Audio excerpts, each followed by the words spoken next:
Hi, everyone, and welcome back to the Move Talk Thrive podcast. It is lovely to have you here today. Emily, just with you today. Lizzie is off this week and she will be back next week with me.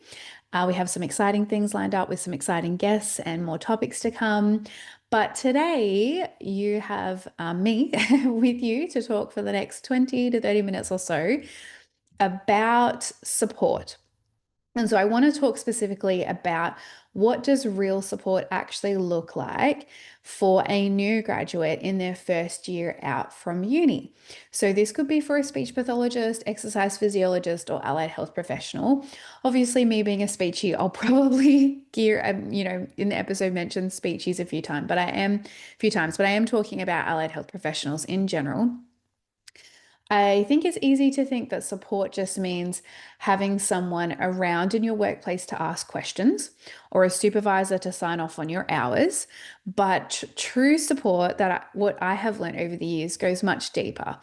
It's about culture, values that shape how you grow as a clinician, and it's about systems, structure, and a lot of other things that tie those together in an everyday daily workplace. So, this episode is for you if you're a new grad trying to find your feet this year, or if you're looking at jobs and going into the field next year. Congratulations, you're not far away from graduating. But it's also, I think, for a team leader or a senior or supervisor who, or even the business owner who is wanting to build a more safe, supportive, nurturing workplace that actually helps your clinicians thrive in what they're doing and to avoid burnout.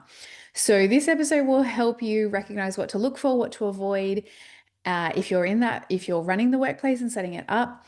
And then also, if you're a new grad in that first, I guess it's a professional step or professional journey for you. So, let's get stuck in. We are child development obsessed, business besties, and mums, and we're here to spill all our secrets. We have a combined 30 years experience working with children, and each episode we will bring you up-to-date research and evidence-based strategies to set your children up to thrive. I'm Lizzie Dawson, Australian exercise physiologist. I'm Emily Mackey, Australian speech pathologist, and this is the Move Talk Thrive podcast.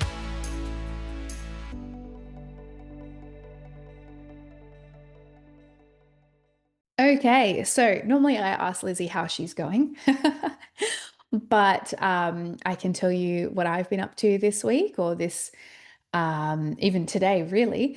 I have just released a new assessment masterclass for speechies. They will know if you're in pediatrics, the SELF P3. So that's a language assessment that we do for speech pathologists. I found that there's been lots of questions about how do we properly assess language difficulties in children aged 3 to 6 years. So I've just put out a new masterclass for that, and I've just been tweaking it, answering a few questions from people. And I also have just then taken a lot of questions that I've been getting and done a new Q&A corner for the 5-minute speechy inside the PLA library. So I've just been tweaking that again and getting people to understand how that works and flows inside the PLA library. But just lots of basic clinical questions, which has been really nice to be helping people. So that's what I've sort of been working on the last week and today. I'm putting together a second assessment masterclass on the SELF P3. The first one was for just how to actually run the assessment. The second one is going to be how to interpret the data and put it into a report and all that sort of lovely paperwork stuff. But that's what I've been up to. So a lot of behind the scenes this week. I am just past halfway in my pregnancy, so I'm feeling much better, like I've got lots of energy. And so let's talk about today. So I introduced, so we're going to talk about the reality of support in our first year as a allied health professional or speech pathologist. I want to unpack what genuine support looks like. And I guess, I might miss a few things, but this is what I've learned over the last almost 12 years in having a business, and almost in the last 16 years as a speech pathologist. through different experiences, listening to different people, listening to different industries, and then also doing it on the ground on a daily basis and figuring out what works and what gets really good results for my employees or our students or AHAs clinically, but also then as people. And I think I've shared it before that in the job of being a speech pathologist and then running a business, one of the most rewarding things has been the personal growth that I've seen with people and seeing the transformation that they've had. So yeah, I want to unpack that a little bit more. Just I was reflecting on my first year as a speech pathologist. I graduated in 2014. No, not 2014. 2014 is when I started Speak About. I graduated in 2009, 2009. And I don't feel like we got too much at uni. I think I got like a chat from a private practice, a lady who owned a private practice, but it was quite vague and it was quite early on in the year and I didn't sort of really know what I wanted to do yet. So I was taking notes, but it wasn't relevant. But I do remember I didn't really know what good support looked like. And I thought it just meant having someone around to ask questions. But over time, I realized there's a lot more that helps you be guided as a clinician and grow as a clinician. And I still feel like a lot of people have that mentality, oh, I just have someone that I can ask questions to maybe once a month, or there's an open door policy, but there's no structure around it. So that's what I want to break down today. And in doing this, hopefully, if we understand this as a industry and we understand this as individuals and workplaces, we can work together to hopefully combat burnout. And that's a big topic that is always a buzzword and, or not buzzword, it's always a reality for a lot of, I know for speech pathologists, but it is a reality at the moment because we're in October and we've had a full year. We've got a couple more months till Christmas, but people always find that this last bit can either feel like a slog or feel really hard, particularly if you haven't had any time off during the year. But it just can feel like either we're racing with lots of things to do towards Christmas time and we're just really struggling. So I think as well, if we can sort of figure this out proactively, which we always talk about being proactive, then hopefully it can help alleviate burnout and people can sort of feel supported in their workplaces. So if we move, I just want to talk about like what does support actually look like? We move beyond just the words. So support or, regular support people will put in their job ads or they'll say that in interviews. What it actually looks like for me is that you have regular structured supervision. So it's not just an open door policy, just come and talk to me whenever you have questions, but there's actually a protected time that is weekly, must be weekly, if not daily, when you start for you as a new allied health professional or a new speechy. And you know that that time is there for you and you alone to have supervision with your mentor.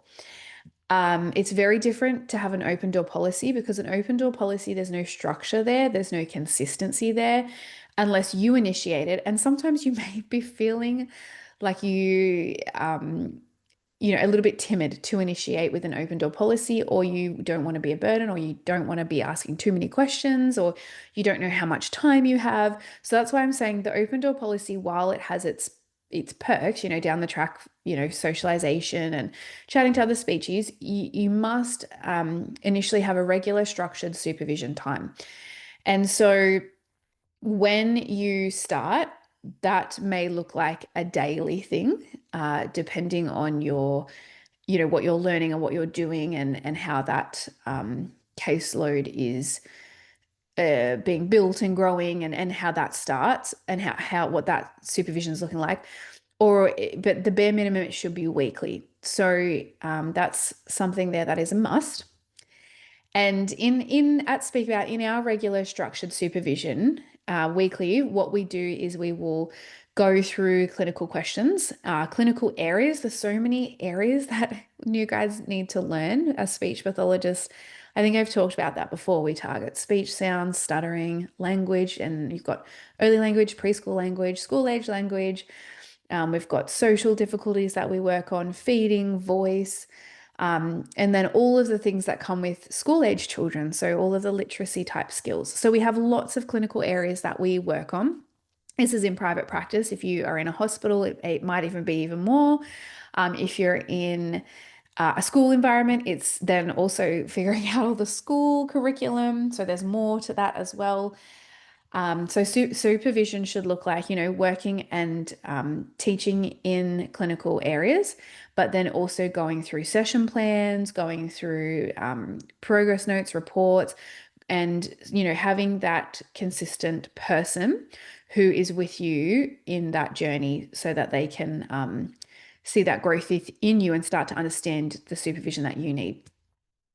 I think the other thing that support should look like is having observation and feedback. So, opportunities to watch other clinicians and to be observed without judgment yourself. I used to dread being observed as a new graduate because I had such PTSD from being observed in uni because it was so stressful in uni, being in the session and having the camera and or the two-screen glass and having your supervisor watch you and then write down all this feedback, and then they wouldn't necessarily have time to talk to you at the end. So you just sort of get this paper, and sometimes it would be good, sometimes it would be question marks, or sometimes it would be like, don't do this. But I think, if you're doing that for 4 to 6 years, you sort of develop a little bit of trauma after that. So I used to really dread that, being observed when I came out of uni. But I do think that's where I had my most amount of growth, and it did encourage me to grow in resilience. But my workplace wasn't without judgment or wasn't as supportive as it should be. So if you're in a supportive environment, you should be observed without judgment, and you should be observed by your mentor. So that's the person that's providing your supervision, if possible, to then make sure it's consistent with your clinical growth and learning. But you should also have multiple opportunities to watch other clinicians. And, each clinician, what I sort of do at Speak About is I say you have your foundations. And then once you've got your foundations and your clinical understanding, then you sort of put your own spin on it. And you might do things how you want to do them. And some clinicians are more creative, some are more wanting more structure. It's up to them. So it's good to observe a number of other clinicians. And what we have started doing at Speak About is having just an observation period, and that's all the clinician does is just observe. And we have, that they need to see all different age ranges. They need to see all different types of assessments. Assessments are a big one. They need to see all different types of clinical areas. So, you don't just want to be observing just speech sound kids when you've got a caseload of language kids. You need to make sure that the observations are thought out and intentional. And then you need to be able to have a follow-up time to ask questions on that session, not sort of just watch and then go out and that's it. You need to be able to, work through what you've seen, because that will help you learn. And then once you're feeling comfortable, to be observed and get feedback as well. And that needs to be sort of structured in there, like a part of a plan, a part of your growth for your first year. The other thing is, which it seems obvious to me to say this, but it may not be, is gradual caseload building. So not being thrown into a full load straight away. We've been doing that for years and years and years, but I do hear there's still workplaces that are building up quite quickly.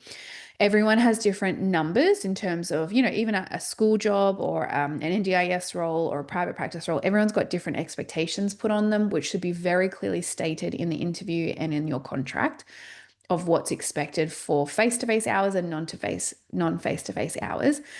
But in saying that, it should be a gradual build-up. And the gradual caseload build-up, we at Speak About have some parameters around how, how many children a speech therapist might see. I expect that by 12 months that the speech is full. So they have 12 months of building that caseload. However, that is individual then to each speechy. Some speechies come in and they've got huge capacity. They're like, give me more clients. I want more things to do. And they might build up a lot quicker than someone else who's like, I'm just taking my time. I'm just learning. I am struggling with literacy. So I need to focus on this area more. So then it's totally different to that first person that I just said. So it's just a gradual caseload building for you as an individual. You do have, you should know when you should have a full caseload and what your expectations are. But the main premise is not being thrown into a full load straight away. I was thrown into a full load straight away as a new graduate. I landed on my feet, but there was a lot of learning in there and I would not recommend it. Again, though, I just had no idea what to expect. So, yeah. I think another thing for support is having access to resources and clinical frameworks really readily available to you, so electronically. We don't want to feel like we're reinventing therapy or speech therapy or EP, OT every single session, because that is just way too much to add to your new grad load at the start. So that's what I was saying, when you've sort of got a grasp on everything and you've worked for at least 12 months to 24 months, then you feel like, okay, I want to reinvent therapy. I want to try these different things. And, I want to be more creative because you feel like you have brain space for that because you've got your solid clinical skills under your belt. However, at the start, that is just really chaotic and adds a lot to your mental load and will probably lead to burnout if you're feeling you have to reinvent therapy or you have to come up with clinical frameworks and you need to create resources for every single session. It's just not possible. So this is probably why I wouldn't encourage new grads to take new roles in a business. So say, you might have a psych clinic which is an awesome clinic in a location. And they say, we're expanding out to speech therapy. And so they might hire you as a new grad, but then your job is, because it's a new department, to create all those resources and clinical frameworks. So unless they give you pretty much, I don't know, half of your time, working time, or 3/4 of your time to do that, or even your whole time to do that for a period, that will feel like a lot. So it's good to go somewhere that is established. And then once you get your clinical skills under your belt, go and open a new department if that's what, that's what a job that's appealing to you looks like, but not at the start. So I mentioned like culture and values are important. So with support, I think the emotional support and the personal support is really important as well. So we have our regular structured supervision, which is with a focus on clinical, but then we also need to be emotionally supported and in our well-being. So you need to have a space to talk about how, I guess, like how you feel you're growing as a clinician, not just what to do. Even though that can be tempting as a new graduate to be like, just tell me what to do. But it's really important that you have a balance there. And, Lizzie and I always talk about the personal development being so important. That is, you need to have space to talk about, okay, what is triggering you? What might be holding you back? You might already be aware of some things that you had in uni, so that you can work on them straight away. And you need to have support in that. And you need to have a mentor who who has worked through their own personal development, because we can't teach what we don't learn and know for ourselves. So we need to have someone who has done that for themselves, and they provide that space for us as well. So that's sort of like that mentoring side. And then in that sort of relationship with that person and space and time, we can have, or like it's a coaching time. That's where our culture and our values come out, as the person can encourage us, ask us the right questions, be curious, not just come down on us and say, oh, wrong, wrong, wrong, or this or that. But basically, you want to have the support where when you make mistakes, that is seen as a learning, not a failure. And that is seen as that is normalized and seen as your part of your professional growth. because you are going to make so many mistakes as a new graduate. And it's just inevitable because you don't know everything and you're not expected to know everything. And there's no way that you can not make a mistake. So, and you are learning quite rapidly. So there needs to be that safety and security that you can make a mistake and that it's not the end of the world and it is seen as a learning, not a failure. The only place where I can think that the mistake would be probably life-threatening is if you're working in a hospital and you're doing feeding. So whether that's pediatric feeding or even feeding with adults, like then, if you give a client the wrong texture or you prescribe the wrong modified diet, that could really affect them. But in that case, you shouldn't be doing that by yourself. You should be under someone and they should have their own procedures and systems for how that happens. But in most cases, when we're dealing with language difficulties, speech sounds, voice stuttering, we can just see our mistakes as a learning, not defining us. And we just then learn from those and are supported to move forward. So that to me is like what support looks like. And you need to be given adequate time in all of that to complete all of your work in the 9 to 5. I've just done a new reel series, my top tips on how to get things done in the 9 to 5. We do not let girls take work home at Speak About. Like that is just our general policy. If anyone is doing anything, we get really upset with them and we crack down on them and we say, no, you're not taking work home. You are not doing this on the weekend. Let's work with you personally and clinically to make sure that it's done in work time. And also then, what can we do to help you? So, are you feeling like you've got too many assessments? Is your caseload got too many complex clients? So you're having more paperwork, like we then modify the workload as well in that. So it's a two-way conversation. But it is important that you have enough time to do things.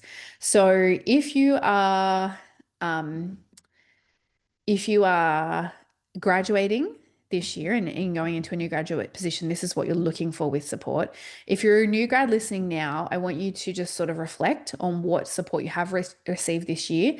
And if you are ticking those boxes in your workplace, and if you, I guess, feel safe, that's what we want, support safe, to say like, I don't know.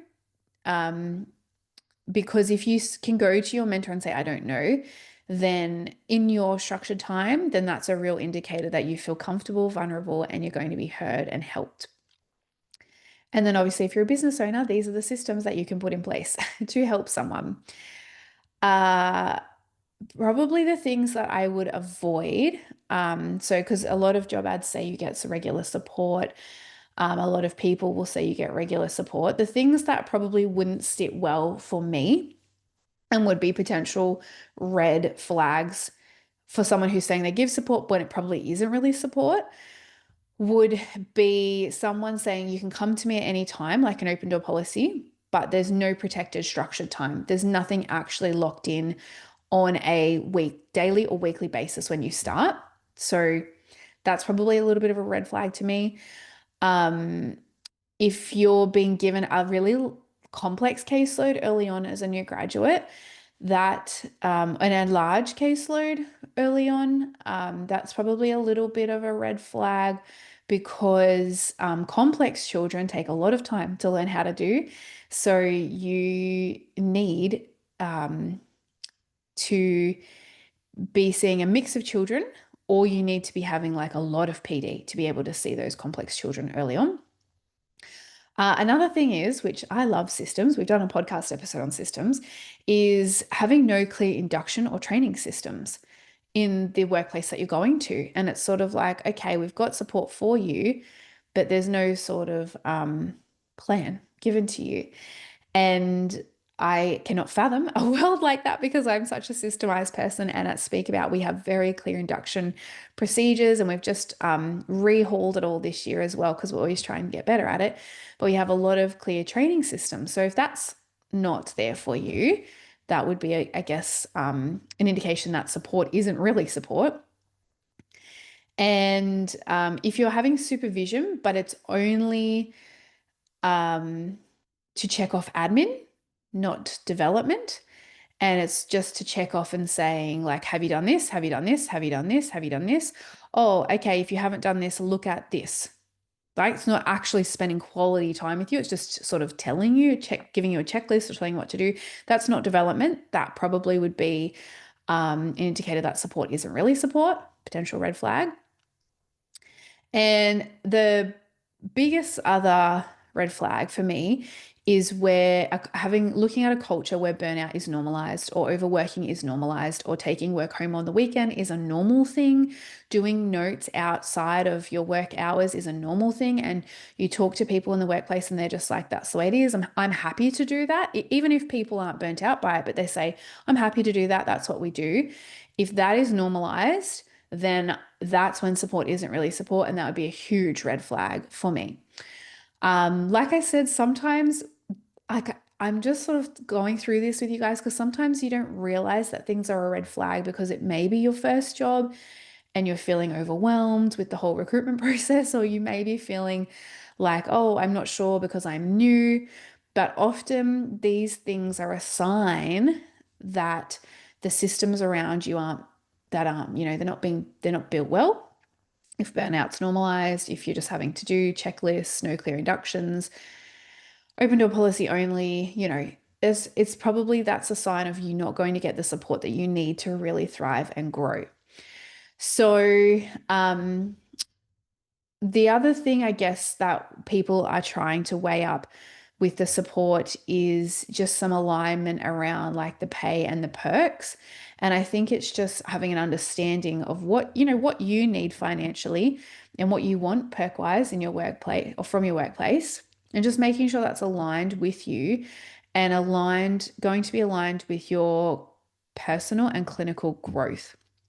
So, um, a lot of people now are saying, I'm reading a lot of posts on LinkedIn where they're saying if you're getting a high paycheck, you're going to have super high KPIs. That's probably not.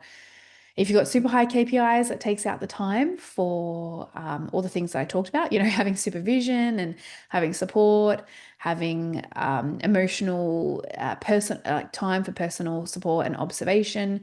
Got big KPIs, that's probably going to take all of that out and sacrifice that. So that would probably be something just to consider for your workplace. Obviously, everybody is different, but it's important for employers to be able to think that through as well. If you're a business owner listening to this, of how you want to structure your support in your workplace. The other values that you should be looking for. So I've talked about what support actually can look like practically. Some of the red flags that would probably pop up in my mind. And then, the values, how that can be translated in values. In most interviews, people are talking about values and learning, like the learning culture at the workplace. So obviously you need to be having PD that is, mandatory. It's not just like, oh, it's an optional thing, but they can give you a budget for that. And you have internal PD and external PD. Internal PD needs to happen on a daily/weekly basis as a new graduate, particularly in the first 6 months, or first 3 months daily, and then after that weekly. And then, as you go on your journey, it should still be weekly, really. Internal PD, external PD, you have opportunities there to do that. We have done an episode on creating a good PD plan, which I can link in the show notes. Collaborate. So with your internal PD, you should have a time for collaboration for your team, fellow speechies or fellow EPs to get together, share ideas and problem solve. You need to make sure that there is very clear expectations of you and feedback and growth pathways. So, like it's transparency. So, what is required of you. So you can, I guess, for want of a better word, like not live up to those expectations, but meet the expectations, and to know that you have met the expectations and, what you need to do to get there and how you can be supported. I think another thing that you need to be looking at is, we are all going to struggle at some point, whether our personal life becomes too big and so then that affects us at work, or whether like work has sort of crept up on us and maybe we are building our caseload and all of a sudden we just go, oh, hang on, I'm struggling with this, with this build up. So different things can happen and you struggle. You want to know how your mentors or leaders would respond to you when you're struggling. That's a tricky one to figure out, like from an interview context. But basically, you want to have empathy. So you don't want to have um, I guess if you're a business owner, you can be sometimes in like business mode where you're smashing out tasks and getting things done, or you can be like in a people mode where you're like doing meetings and supporting people. But you need to have a leader who, even though they're doing their business tasks, they can move into empathy and have that conversation with you when you're struggling and meet you where you're at, not just come at you and go, well, you're not hitting KPIs, or you're not, like not thinking from a business point of view. Those things are important, but they need to have that vulnerability and that empathy with you to help you navigate when you're struggling. So it's important that you are looking for leaders who, I guess, are kind to themselves. That would be a way to know if they're kind to themselves and they've done personal development on themselves. They can then understand and where you're at and what shoes you're walking in currently because they've been there. But then you also want a mentor who has grown and overcome those struggles so that they can show you and give you ideas of how to overcome that for yourself. And that's why we don't want to be going to a workplace where burnout's normalized, because people haven't overcome that. So how can you learn from that person if they're still doing that? You want to be looking for that as a value in the workplace. And then I guess having a client care, like client ethics is important. So we're talking about the quality care and outcomes, not just KPIs. That is something to be thinking about and is really important as we have lots of changes with NDIS and the Thriving Kids coming out. It can be putting a lot of pressure on business owners, but we can't compromise our quality of care and our clinical outcomes for anything, for our children, for KPIs or lack of funding or whatnot. Like, we need to be making sure that we're still delivering high quality ethical standards, ethical therapy for our children. So you want to know that the workplace will have that client first sort of mindset, and they are going to then work with you, because that's what we want as species or allied health professionals. And then I guess this one can vary from workplace to workplace, but there needs to be some sort of negotiation around flexibility. So in a private practice, it can be a lot trickier, but not impossible to meet this. And a flexibility around your personal needs. So whether that's and it's not you having all the flexibility in the workplace, having none. It's just having a discussion and negotiations, and both parties feel respected in, life balance, juggle interests, hobbies, passions, leave, that sort of thing. I think the key with this sort of point is that a lot of employees think, well, it's all about me and what I want, and it has to go my way or the highway. And it's not necessarily they set out thinking that, but they sort of think, well, I need this, I need that. But we also need to be listening to the employer and negotiating and working with them, because it's a two-way conversation, like with everything in life. So um, that value should be coming through. And so, when you're interviewing for a job, which a lot of new grads are doing now, they're interviewing you, but you're also interviewing them, and that is totally okay. It's important that you know where you're going to get a job, just as important as they know who they're hiring. So, ask the questions. What does support look like on a week to week, daily, timetable, how is supervision structured, how they celebrate growth, how they encourage growth pathways, what systems and inductions and training do they have in the business, what are their, can they give you an example of how they've dealt with an employee who is struggling? What do?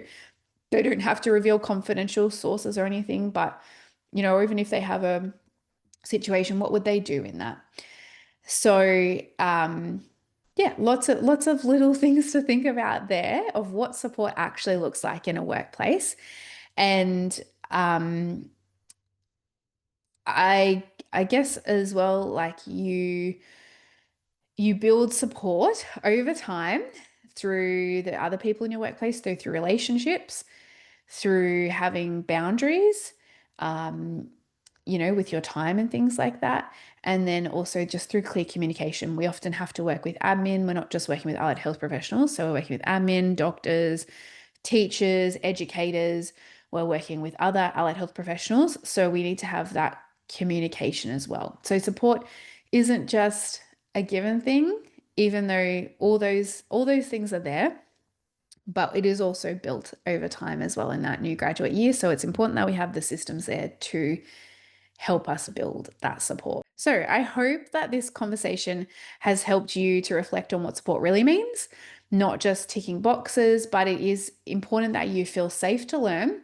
You feel safe to make mistakes and grow into the kind of allied health professional or speech pathologist that you want to be. It's important that you can have honest and open conversations and that you can use the first new grad period. I say period because it's not just 1 year, generally it's 2 years, maybe more, to build the right foundations. And it's not about perfection. It's about that clinical growth and personal growth for yourself.